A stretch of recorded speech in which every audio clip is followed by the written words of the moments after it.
Good evening, and welcome back to 31 Horror Nights. It's October 21st, and tonight's movie is Be My Cat, a film for Anne. This is an award-winning found-footage horror movie from Romania.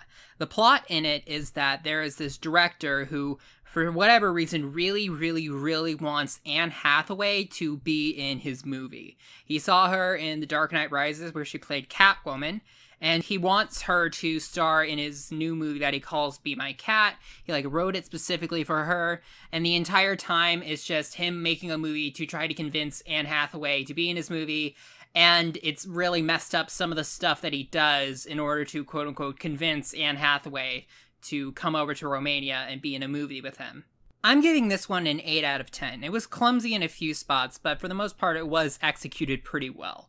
One of the best things about Be My Cat, a film for Anne, is its acting. The lead is played by the director, Adrien Tofay. He plays a character named Adrien Tofay, if that's how you say it. And he does a really good job at, playing that, psychopath character. The way he talks, his facial expressions, when he's talking with other people, you could just see, him calculating stuff in his head, and he's, talking at them. He doesn't care about what they think or anything at all. He just has his own agenda in his mind, and he, does a lot of stuff to try to justify all the horrible things he does. He says that his character is killing somebody, so he kills somebody, and it's all just a very interesting psychological study. There are pretty much only 4 characters in this movie, the director and the 3 actresses, and the 3 actresses all do a very good job. They do really well in a lot of the scenes, and I am almost 100% sure, I can't confirm this, at least not right now, but I'm almost 100% sure this is filmed without a script, and that's not uncommon in found footage movies. Both the Blair Witch Project and Paranormal Activity, they were filmed where there wasn't a script, they just knew how a scene was gonna go, and they told the actors to improvise. And I am pretty sure that's how it is here. There's a lot of stuttering, there's a lot of thinking, there's a lot of basically what I do on these things when I don't have a script. But when they're actually talking to people, it's normal. It's only when he's, trying to explain something to Anne, the camera, that he, stutters and stuff like that. But it all works together to make it sound very real. Now, I do have to say, the actresses had to put an awful lot of faith in their director, because he, in real life, is saying that he was doing exactly what his character in the movie was saying that he was doing, which is making a film. It's a horror film about a guy who kills girls, and it's just him and them in a room. He's basically doing exactly what his character is doing, except in real life, apparently, it's not actual murder. This was framed as this was all, tapes and video found at a crime scene. And I think what they were going for is that this is something that actually happened. And I think more than a lot of found footage movies, they put everything they could into blurring the line between a movie and reality. And not just in the sense of the actual movie. Within the movie itself, the movie within the movie, there are a lot of scenes where, the first actress, she had to have a scene where she, rejects the character that the director was playing, telling him to go away, I don't like you, get out of my life.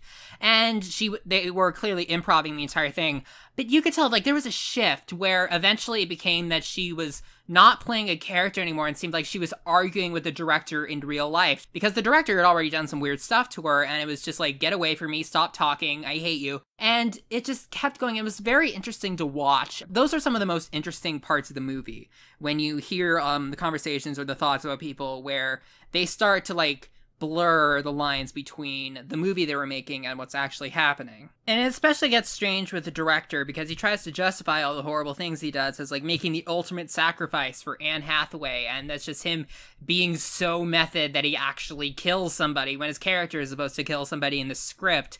And that's how he does it, but you can very clearly see that he's just a crazy person, and this is him, trying to ease into his insanity and him trying to justify it. Because this isn't a character in the movie, it's clearly just a self-insert of the director. This is another reason why I think that this movie was kind of hard to make when you consider, some of the stuff that they had to tell the actresses to do. It was just, I don't know, I would have been really uncomfortable, if not, just scared of what was happening, because I don't think it was lost on anybody that the process of making this film is just like what actually happens in the movie itself.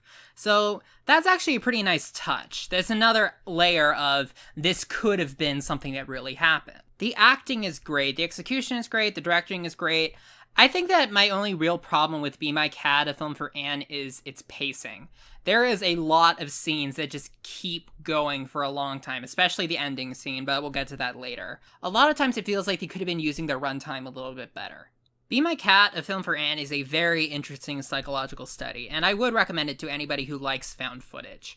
I don't know if it's quite as good as I've been told it is, but I still think it got the job done. Mostly what I was thinking after this movie is that this guy, Adrien Tauffé, has a very good future ahead of him. Like, I imagine that, like, in some of his later movies that he makes, those are going to be really good. But this one isn't bad at all. Now let's go into some spoilers. In the movie, the director wants to prove how much he's committed to the idea of making a film with Anne Hathaway by killing the actresses for real. There were 3 of them. The first one, he strangled to death. The second one, he all the actresses were supposed to actually look like Anne Hathaway, but the second one wasn't as thin as Anne Hathaway. She wasn't fat at all. She was just not as thin as Anne Hathaway. She had short hair, and he, like, tied her to a bed and, like, cut her up to make her thin because he thought that would work, and she ended up dying ahead of time. The first one happens without anybody noticing, but the second murder, the third actress actually comes in, like, later and sees her corpse. So she wants to escape, but he comes back. This is, like, down in the basement, and he's blocking the only exit. And then the last part of the movie is just the actress and the director talking to each other. And you can tell that the entire time, she just wants to get out of there, but she has to figure out a way to convince this clearly crazy person to let her go. And it's like psychological warfare between the two. It's very interesting. Like, it teeters to one way, then it teeters to the other, and the actress has to get really creative, and she really has to push her acting skills in the context of the movie. This was a great idea, but the problem was it went on for what felt like 10, 15, 20 minutes. The scene just kept going and going and going. And then it comes to the point where he tells her, it's like he starts to actually, like, warm up to her, and he tells her to go into a room and lock herself in for like 30 minutes so that he could get out and actually go to Hollywood to meet Anne Hathaway in person. He stated that he was scared of leaving his hometown, so the entire thing was to convince Anne Hathaway to come to him, but the third actress convinces him to leave Romania and go to her. And it's weird the way it ends. It's like, she says goodbye to him and Anne, the camera, and then he leaves, and then the movie just ends. We have no idea what happens after that. This movie had such a good setup, and I really don't think the payoff was as good as it could have been. Be My Cat, A Film for Anne is a movie that is more interesting than I would say good in the traditional sense, but it did work in a way that not a lot of found footage movies work. It was something that really made me think about how close this is to what would have happened in reality. There are a few moments that take you out of it, because the first actress especially was really, really stupid.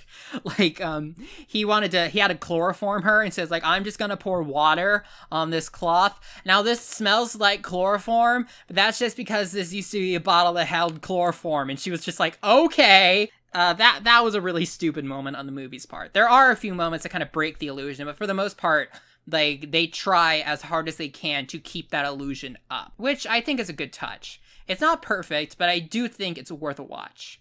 I'll see you all tomorrow.